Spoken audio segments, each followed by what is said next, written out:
Hi friends, welcome to our channel. Brahmamudi serial next ఎపిసోడ్లో ఏం జరగబోతోందో ఈ వీడియోలో చూసి తెలుసుకుందాం. కావ్యని మిస్ అవుతున్న రాజ్ అసలేం జరిగింది అని తెలుసుకోవడానికి ఈ వీడియోని స్కిప్ చేయకుండా ఎండ్ వరకు చూసేయండి. కళ్యాణ్ అప్పులు ఇద్దరూ కలిసి కూరగాయలు కొనుక్కొని రోడ్డు మీద నడుచుకుంటూ వెళ్తారు. అప్పుడు అనామిక తన ఫియాన్సీతో కలిసి వాళ్ళకి కారుతో ఎదురుగా వస్తుంది. అప్పుడు కళ్యాణ్ అప్పులను చూసి అనామిక కార్ దిగుతుంది. అలా అనామిక వాళ్ళ ఫియాన్సీ సామంత్ కూడా దిగుతాడు. అలా అనామిక కళ్యాణ్ అప్పులనిద్దరినీ చాలా తక్కువ చేసి మాట్లాడుతూ ఉంటుంది. అప్పుడు అప్పు అనామికకి మాటకి మాటకి సమాధానం ఇస్తుంది.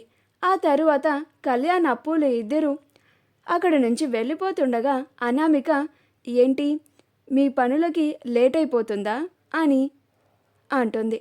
అప్పుడు కళ్యాణ్ ఒక్కసారిగా సీరియస్గా వెనక్కి తిరిగి చూస్తాడు.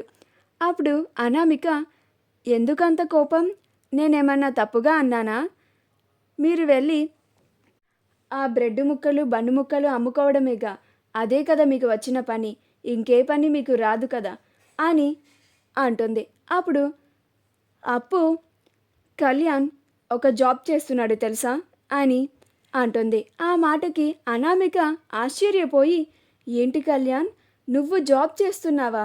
మరి నేను నిన్ను ఆఫీస్కి పంపించినప్పుడు అక్కడ కూడా నీ ఎంప్లాయీస్ అందరినీ చుట్టూగా పెట్టుకొని కవితలు చెప్పేవాడివి కదా, నీకు ఆ జాబే రాదు, ఇంక అసలు ఏ జాబు రాదనుకున్నానే అని తన ఫియాన్సీతో జోక్ చేస్తున్నట్టుగా మాట్లాడి కళ్యాణ్ గురించి హేళనగా మాట్లాడుతూ వాళ్ళిద్దరూ నవ్వుకుంటూ ఉంటారు. అప్పుడు అప్పుకి చాలా కోపం వస్తుంది, కళ్యాణ్కి కూడా చాలా కోపం వస్తుంది. అప్పుడు అనామిక, నువ్వు నీ కష్టార్జితంతో ఆ చిన్న జాబ్ చేసి నీ పెళ్ళాన్ని పోషించి ఎప్పటికీ ఎదగాలి, మీరిద్దరూ ఇంకా ఆ పేదరికంలోనే కూరుకుపోండి.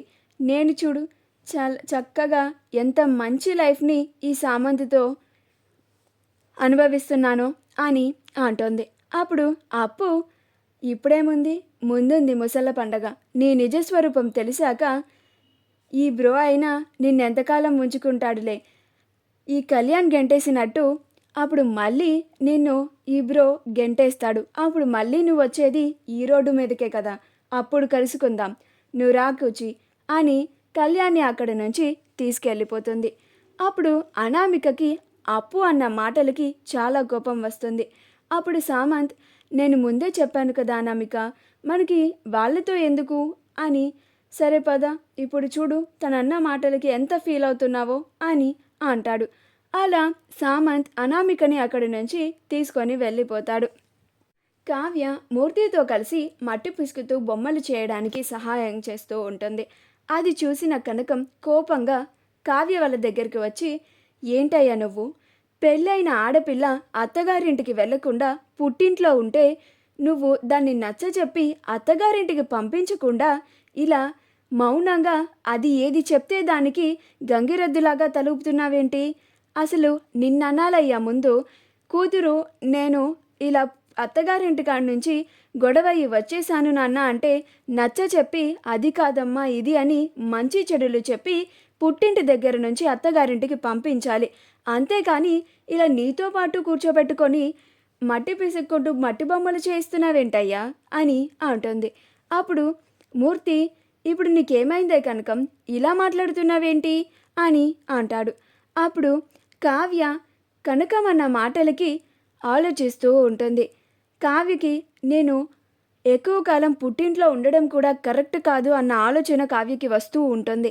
అప్పుడు కనకం, ఏమైంది కాదయ్యా, కావ్య ఎంతకాలమని తన భర్తని విడిచిపెట్టి పుట్టింట్లో ఉంటుంది, తనకి తన భర్తతో ఉండాలి, అత్తగారింటికి వెళ్ళాలని ఉంటుంది కదా అని అంటుంది.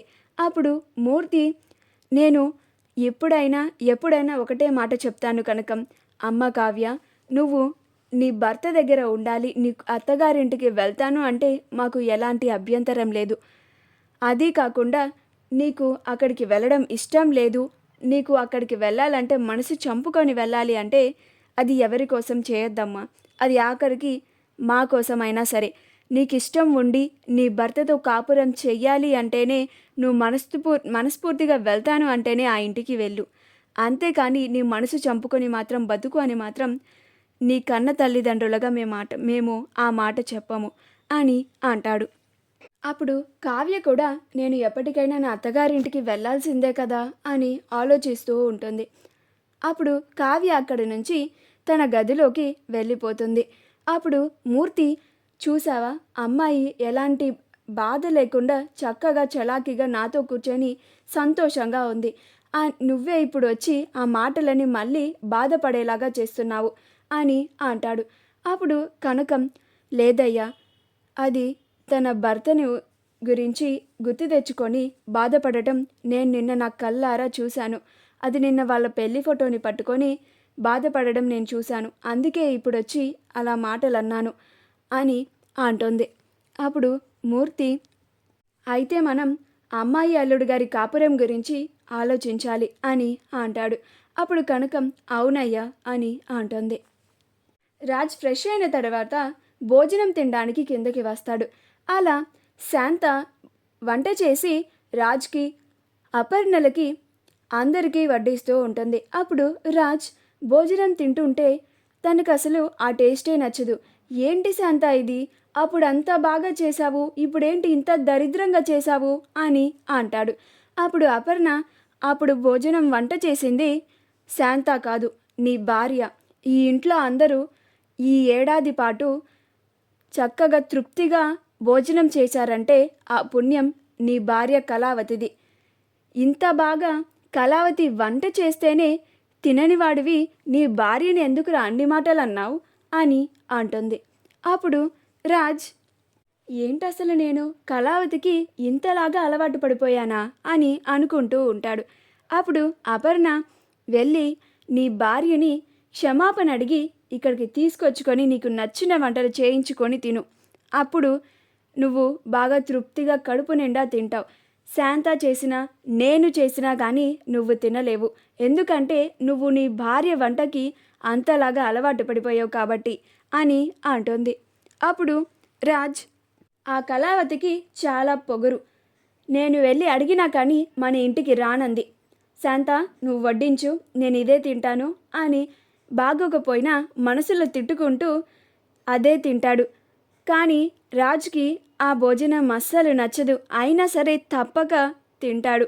అపర్ణ కూడా మౌనంగా తను భోజనం చేస్తూ ఉంటుంది. అలా అపర్ణ తను భోజనం చేస్తూ రాజ్ ఇబ్బంది పడుతూ భోజనం చేయడం గమనిస్తూ ఉంటుంది. అలా రాజ్ సరిగ్గా భోజనం కూడా చేయకుండా అక్కడి నుంచి చేయి కడుక్కొని లెగిచి వెళ్ళిపోతాడు. మా వీడియో కనుక మీకు నచ్చినట్లయితే లైక్ చేయండి, షేర్ చేయండి, మా ఛానల్ని సబ్స్క్రైబ్ చేసుకోండి. పక్కనే ఉన్న బెల్ ఐకాన్ని క్లిక్ చేయడం మాత్రం మర్చిపోకండి.